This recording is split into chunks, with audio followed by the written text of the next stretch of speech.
बिस्मिल्लाहिर्रहमानिर्रहीम। Dear students, अस्सलाम वालेकुम।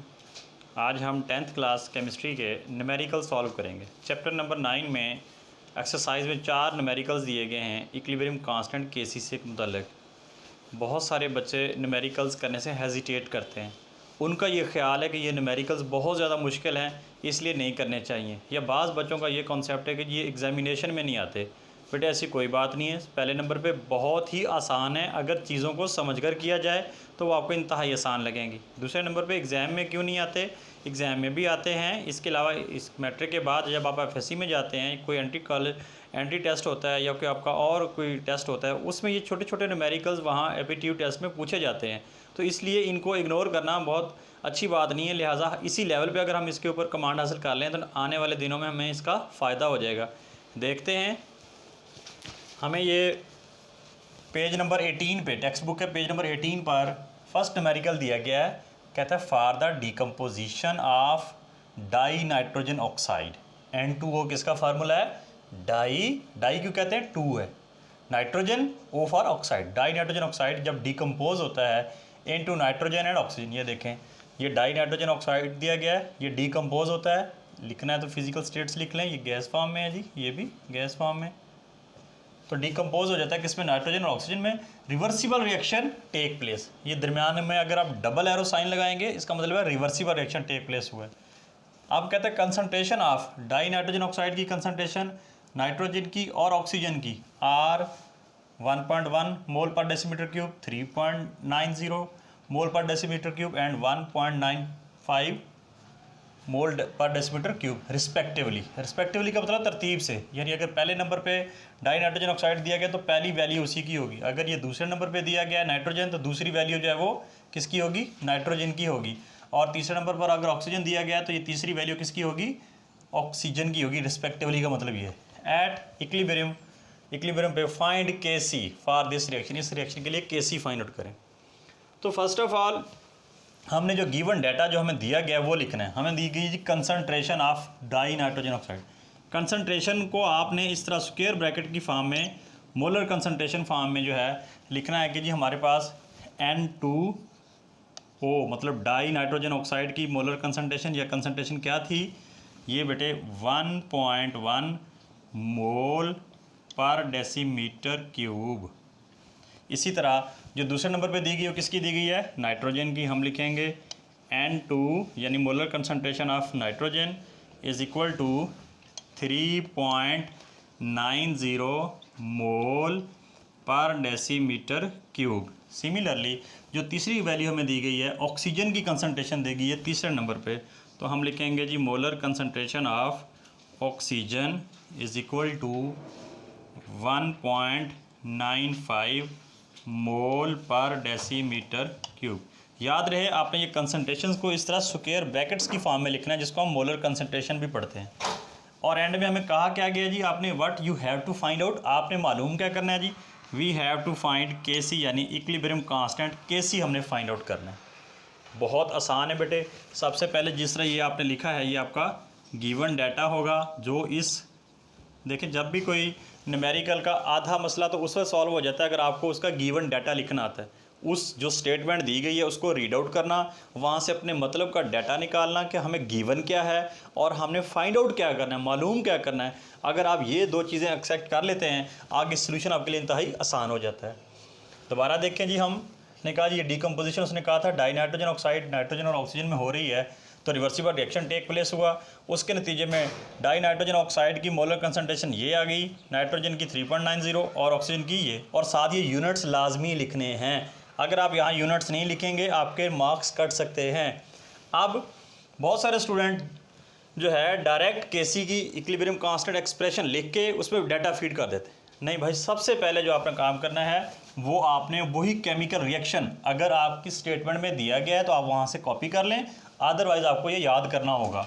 तो ये रिएक्शन हमें दिया गया था जी N2O यानी डाई नाइट्रोजन ऑक्साइड, ये रिवर्सिबल रिएक्शन था और ये किसमें डिकम्पोज हुआ यानी टूट कर क्या बना? नाइट्रोजन और ऑक्सीजन। जिस तरह वो बैलेंस की गई है उसको आपने बैलेंस केमिकल इक्वेशन फॉर्म में ही लिखना है।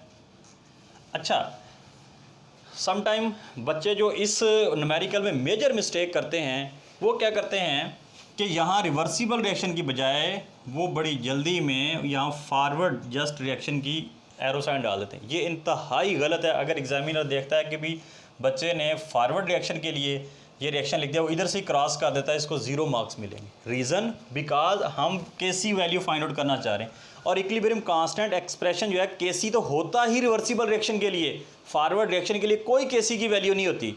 तो लिहाजा आपने ये बड़ी एहतियात करनी है इसमें कि आपने एरो साइन लगाया कि नहीं। एग्जामिनर इस चीज़ को बड़ा पिक कर रहा होता है कि भाई स्टूडेंट को ये कॉन्सेप्ट है या नहीं।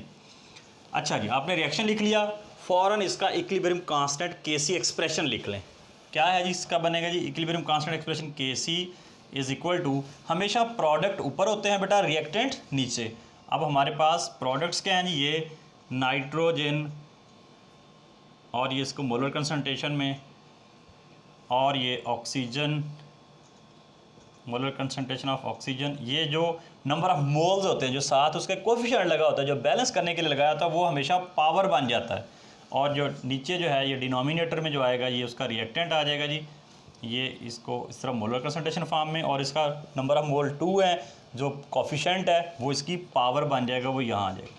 एक और बड़ी मिस्टेक आपको बता दूं, जो अक्सर स्टूडेंट जब हम पेपर चेक कर रहे होते हैं ऑब्जर्व करते हैं, स्टूडेंट क्या करता है, कहता है ये प्रोडक्ट ऊपर आना है, रिएक्टेंट नीचे, ये वो दरमियान में जो प्लस का साइन होता है वो यहाँ भी डाल देते हैं। ये बहुत बड़ी मिस्टेक है। अगर आपने फार्मूला गलत लिख लिया, एग्जामिनर आपको इसके मार्क्स नहीं देगा। एक्चुअली ये मोलर कंसंट्रेशन का प्रोडक्ट होता है ऑफ प्रोडक्ट्स, यानी ये आपस में मल्टीप्लाई होने हैं। दूसरे लफ्ज़ों में आपने प्लस का साइन इसमें नहीं डालना। अब जी just putting the values now, by putting values put करें और आपका ये जनाब आंसर आ जाएगा। ऐसे ये हवा बना रखा है कि जनाब न्यूमेरिकल जो हैं बड़े मुश्किल होते हैं जी, इसको छोड़ देना चाहिए जी, ये पेपर में नहीं आते। सब गलत बातें हैं, आपको इसके ऊपर ग्रिप होनी चाहिए। देखें जी, हमारे पास है nitrogen, molar concentration of nitrogen, इसमें से ढूंढे वैल्यू कौन सी है जी, 3.90 जी। N2 की वैल्यू क्या थी जी, 3.90 मोल पर डेसीमीटर क्यूब। वहाँ स्क्वायर दिया गया तो आप यहाँ भी स्क्वायर डाल दें। और ऑक्सीजन की वैल्यू क्या है जी, ऑक्सीजन की है जी 1.95 मोल पर डेसीमीटर क्यूब। आप चाहें तो यहाँ जो है साथ इसके यूनिट्स लिख सकते हैं, अगर आपको ना भी लिखें तो खैर है। अब प्रोडक्ट N2O यानी die nitrogen oxide, die nitrogen oxide की मोलर कंसंट्रेशन क्या थी जी, 1.1 स्क्वायर था, तो ये ऊपर स्क्वायर डाल। अब कैलकुलेटर की मदद से इसको सॉल्व करें। जब हम इसको सॉल्व करते हैं तो इसका जी आंसर आता है 24.5। अब बड़ा अहम मरहला कि जिसके यूनिट्स क्या आएंगे, इसके यूनिट्स क्या आएंगे। बाकायदा आपकी बुक में एक टॉपिक है कि केसी के 2 केसेस होते हैं। एक पहला केस ये है कि यूनिट होते हैं, दूसरा कि नहीं होते। होते कब हैं याद रखिएगा, जब रिएक्टेंट साइड और प्रोडक्ट साइड पर नंबर ऑफ मोल सेम हो। याद रखें, जब number of moles on the product and the reactant side are same, then there will be no units for K C. K C के लिए कोई यूनिट्स नहीं होंगे। नंबर ऑफ मोल क्या भला होते हैं भाई, ये जो साथ जब आप बैलेंस करते हैं, जो आप 2, 3 या कोफिशिएंट्स लगाते हैं, इनको हम केमिस्ट्री की लैंग्वेज में नंबर ऑफ मोल्स बोलते हैं। आप देखें इस साइड पर, ये जो हमारे पास रिएक्टेंट साइड है, यहाँ पर कितने नंबर ऑफ मोल्स हैं, 2। और यहाँ जो है रिएक्टेंट साइड थी, प्रोडक्ट साइड पर 2 ये हैं और 1 ये, कितने हो गए जी, 3। इसका मतलब है कि रिएक्टेंट साइड और प्रोडक्ट साइड पर या फॉरवर्ड और रिवर्स साइड पर नंबर ऑफ मोल सेम नहीं है। इसका मतलब ये इसके यूनिट्स आएंगे, और अगर सेम होते तो यूनिट नहीं आएंगे। अब देखें वेरी सिंपल, ये स्क्वायर वाली वैल्यू, ये स्क्वायर, इसका यूनिट इससे कैंसिल हो जाएगा। अगर हम साथ यूनिट लिखें भी, इसका यूनिट इससे कैंसिल हो जाएगा। बाकी किसके यूनिट बच गए, इसके वो क्या थे, वही मोल पर डेसीमीटर क्यूब। तो इस तरह इसके यूनिट आएंगे। हाँ, अगर इसके number of mole on both side same होते तो there will be no unit, कोई यूनिट नहीं होना था। दूसरा तरीका ये है कि आप साथ यहाँ ये जो इसके यूनिट्स दिए गए हैं वो साथ पुट कर लें, जैसे ये कैंसिल होंगे वो भी कैंसिल हो जाएंगे। उससे ज़्यादा शॉर्टकट वे ये है। न्यूमेरिकल नंबर 2 है एट दी पेज 18 तो नहीं अब कह सकते, अब 19 हो जाएगा। Hydrogen iodide decomposes, hydrogen iodide कहता है डिकम्पोज होता है, ब्रेकअप होता है, टूट जाता है, किस में, हाइड्रोजन में और आयोडीन में। If equilibrium concentration of hydrogen iodide is 0.078 मोल पर डेसीमीटर क्यूब हो, हाइड्रोजन और आयोडीन की सेम वैल्यू हो यानी 0.011 मोल पर डेसीमीटर क्यूब हो, आप क्या करें जी, calculate the equilibrium constant value for this reaction. इस रिएक्शन के लिए इक्विलिब्रियम कांस्टेंट Kc की वैल्यू आप फाइंड आउट करें। बहुत आसान है जी। सबसे पहले आप गिवन डाटा लिख लें। हमें सबसे पहले क्या दिया गया जी, ये देखें, equilibrium concentration of hydrogen iodide.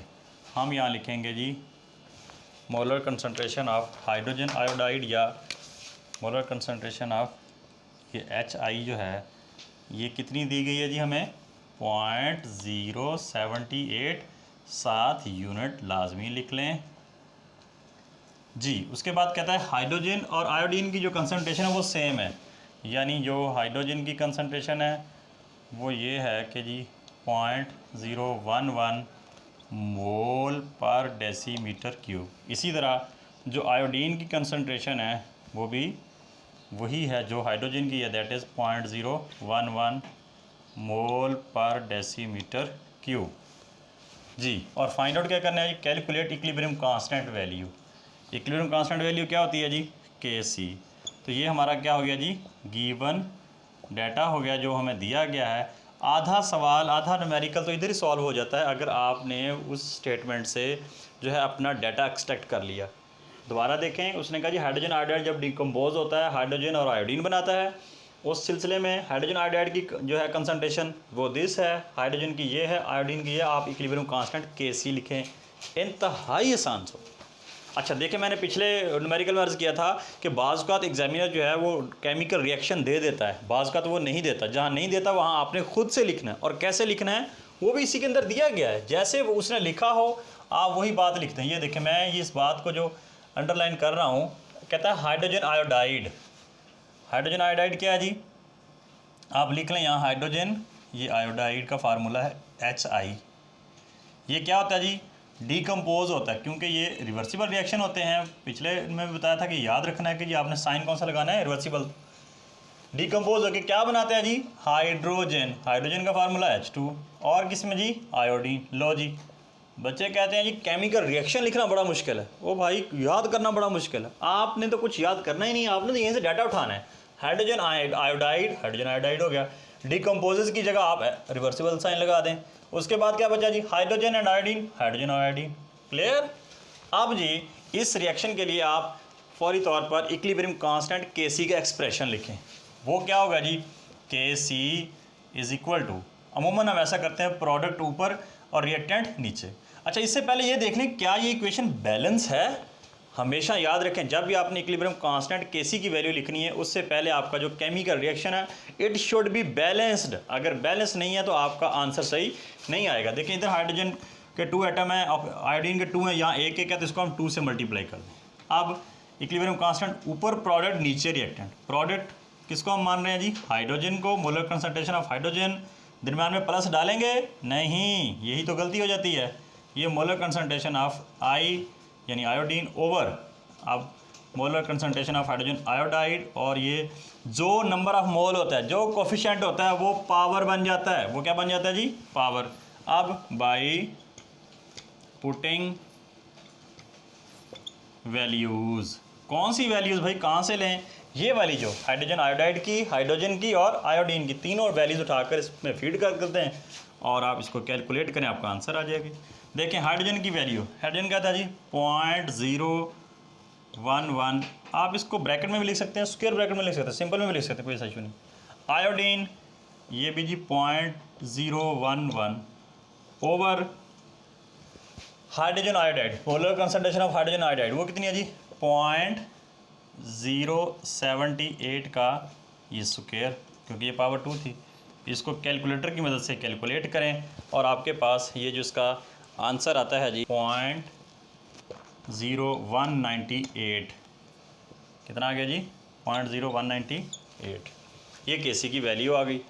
अब important question, what will be it's units, के यूनिट्स क्या होंगे भाई। यूनिट्स के लिए देखें आप केमिकल रिएक्शन पर जाएं, देखें रिएक्टेंट साइड और प्रोडक्ट साइड पर अगर नंबर ऑफ मोल सेम है, there will be no units, there will be no units. कैसे देखते हैं जी, इधर 2 मोल हैं, एक हाइड्रोजन का एक आयोडीन का, इधर भी कितने हो गए 2, तो 2 से 2 कैंसिल हो गए, इक्वल हो गए। इसके लिए इस Kc की वैल्यू का कोई यूनिट नहीं होगा, एक बात। दूसरी बात, अगर आप मैथमेटिकली देखना चाहते हैं, यहाँ देखें, अगर हम यहाँ यूनिट लगाएं मोल पर डेसीमीटर क्यूब, यहाँ भी मोल पर डेसीमीटर क्यूब, तो ऊपर वालों को यूनिट्स को अगर मल्टीप्लाई करें तो वो मोल स्केयर हो जाएंगे, नीचे ऑलरेडी स्केयर आ रहा है तो वो ऊपर वाले यूनिट्स नीचे वाले यूनिट से कैंसिल आउट हो जाएंगे। यही वजह है कि यहाँ कोई यूनिट्स नहीं आएंगे। This is your answer.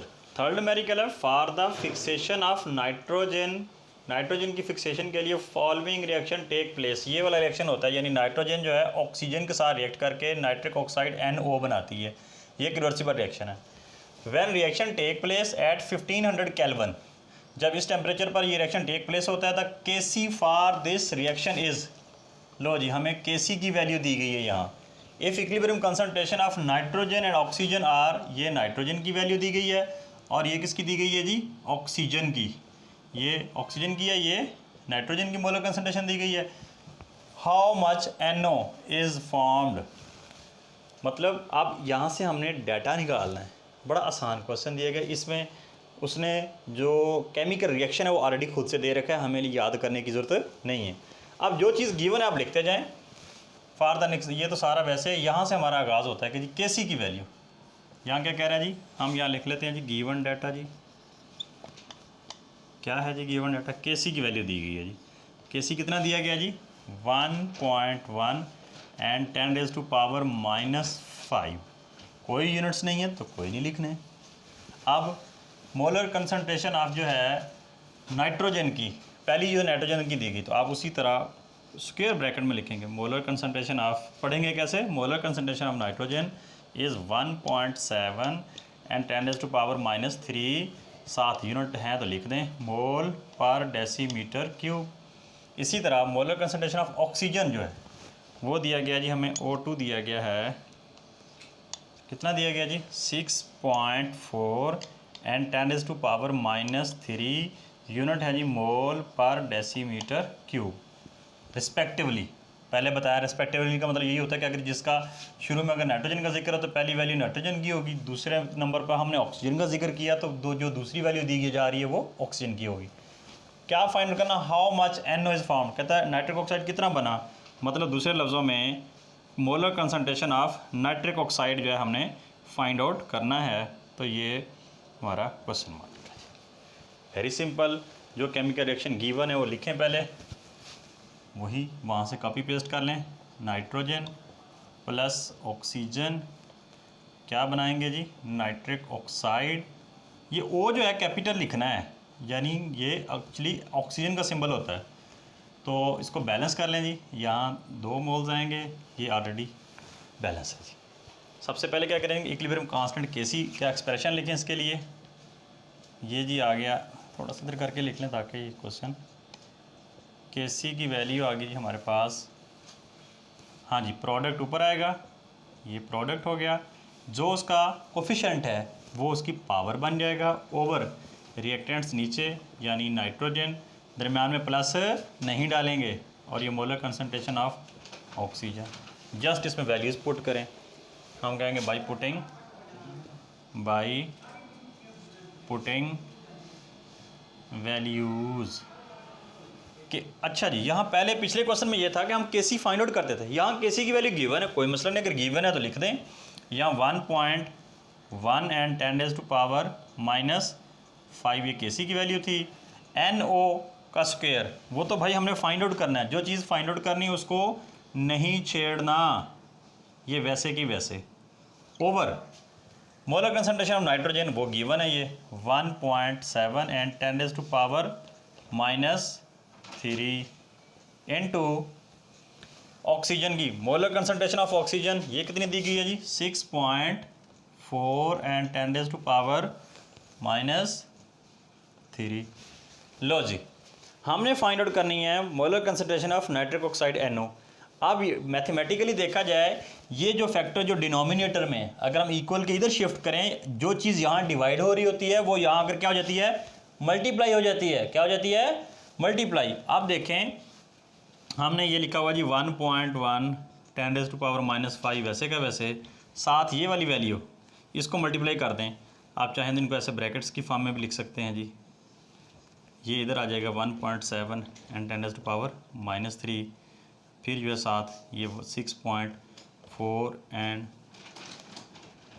10⁻⁻3 is equal. ज़रा गौर करें, ये वाला जो फैक्टर थे ये यहाँ बटे में आ रहे थे, यानी ये वाली वैल्यू और ये वाली वैल्यू। मैथमेटिकली अगर हम जो चीज़ इधर डिवाइड हो रही हो इक्वल के जब दूसरी तरफ जाती है तो जाकर क्या हो जाती है जी, मल्टीप्लाई। ये इधर आके क्या हो गई हैं जी, इस वैल्यू के साथ ये दो फैक्टर आकर मल्टीप्लाई हो गए हैं। इज़ इक्वल टू वो जो हमारे पास बचा हुआ है नाइट्रिक ऑक्साइड का स्क्वायर है, तो उसको वैसे लिख दें। आप इसको कैलकुलेटर की मदद से सॉल्व करें। कैलकुलेटर की मदद से सॉल्व करते हैं तो हमारे पास आता है 1.1968 एंड 10⁻⁻10 इज़ इक्वल टू वही molar concentration of nitric oxide जी। अब ये आ गया स्क्वायर, ये क्या आ गया है स्क्वायर। हमने तो ये चीज़ फाइंड आउट करनी, इसमें तो कोई स्क्वायर नज़र नहीं आ रहा। स्क्वायर का एंटी क्या होता है, स्क्वायर रूट, यानी अंडर रूट ले लेंगे बोथ साइड का तो हमारे पास आंसर आ जाएगा जी। हम क्या करेंगे जी, अगले स्टेप में आप इसी का ही ले लें, ये पहले वैल्यू वैसे लिख लें, ये 1.1968 एंड 10⁻⁻10। लो जी ये आ गया जी। इधर भी स्क्वायर रूट ले लें, इधर भी, इधर से स्क्वायर रूट ये कैंसिल हो जाएगा। ये आ गया जी हमारे पास NO का मोलर कंसंट्रेशन जी। इसको जब कैलकुलेटर की मदद से सॉल्व करेंगे तो 1.093 एंड 10⁻⁻5 ये आ गया जी हमारे पास। अब इसको लिखना कैसे है, यहाँ जगह बची नहीं बची, मैं यहाँ ले आता हूँ जी। ये molar concentration of nitric oxide is equal to 1.093 and 10⁻⁻5 है जी। तो देखें नाइट्रोजन का क्या यूनिट था, मोल पर डेसीमीटर क्यूब। ऑक्सीजन का क्या था, मोल पर डेसीमीटर। तो लाजमी बात है नाइट्रिक ऑक्साइड का भी क्या होगा, मोल पर डेसीमीटर क्यूब, ये उसका अपने यूनिट लग जी। फोर्थ न्यूमेरिकल है when nitrogen reacts with hydrogen. जब नाइट्रोजन हाइड्रोजन के साथ रिएक्ट करेगा क्या बनाएगा, अमोनिया। तो the equilibrium mixture contain 0.31 nitrogen produce करेगा एंड 0.50 जो है hydrogen of nitrogen and hydrogen respectively. यानी पहली जो है नाइट्रोजन, दूसरे नंबर पे हाइड्रोजन प्रोड्यूस करेगा। इफ़ द Kc की वैल्यू क्या हो, 0.50 हो, तो आप मोलर कंसंट्रेशन या इक्विलिब्रियम कंसंट्रेशन अमोनिया की फाइंड आउट करें। क्या मतलब भाई, दूसरे लफ्ज़ों में जो कुछ दिया गया पहले आप लिख लें। मिक्सचर में क्या कंटेन है जी, 0.3 मोल डेसीमीटर क्यूब क्या है जी, नाइट्रोजन। हम यहाँ लिखेंगे मोलर कंसंट्रेशन ऑफ नाइट्रोजन कितना है जी, 0.31 मोल पर डेसीमीटर क्यूब।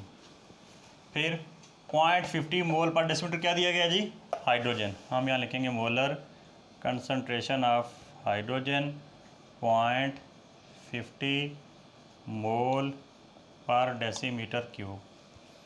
Kc की वैल्यू क्या दी गई है जी, हालांकि पिछले न्यूमेरिकल्स में Kc फाइंड आउट करना होता था, यहाँ Kc ऑलरेडी गिवन है हमें, तो ये इसकी।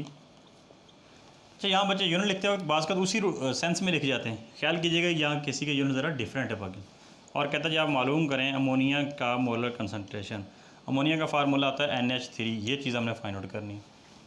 सबसे पहले इक्वेशन लिखें, केमिकल इक्वेशन या केमिकल रिएक्शन लिखना बहुत आसान, न्यूमेरिकल से ही डाटा लें, जैसे जैसे वो बताता जाए वैसे वैसे लिखते जाए। कहता है व्हेन नाइट्रोजन, तो आप नाइट्रोजन का फार्मूला लिख दें। रिएक्ट्स विद हाइड्रोजन, आप हाइड्रोजन लिख दें। टू फार्म की जगह पर आपने ये एरो साइन लगाना होता है। और आगे अमोनिया का फार्मूला आता है NH3, कितना जी, NH3। अब इसको बैलेंस कर लें, यहाँ 2 नाइट्रोजन है रिएक्टेंट साइड पे, प्रोडक्ट साइड पे 1 है तो इसको 2 से मल्टीप्लाई कर लें। अब हाइड्रोजन कितने हो गए इस साइड पर, नाइट्रोजन तो बैलेंस हो गए, हाइड्रोजन 3 2 और 6, यहाँ 2 है तो इसको आप 3 से मल्टीप्लाई कर लें। अब इस रिवर्सिबल रिएक्शन के लिए आपने इक्विलिब्रियम कांस्टेंट एक्सप्रेशन Kc लिखना है। प्रोडक्ट हमेशा ऊपर, ये अमोनिया आ गया जी, जो इसका कोफिशिएंट होता है वो क्या बन जाता है, पावर ओवर, ये रिएक्टेंट इधर आ जाएगा जी, नाइट्रोजन प्लस दरमियान में बिल्कुल नहीं लगाना, और ये हाइड्रोजन, हाइड्रोजन का जो कोफिशिएंट था वो इसकी पावर बन गया। अब बाय पुटिंग वैल्यूज़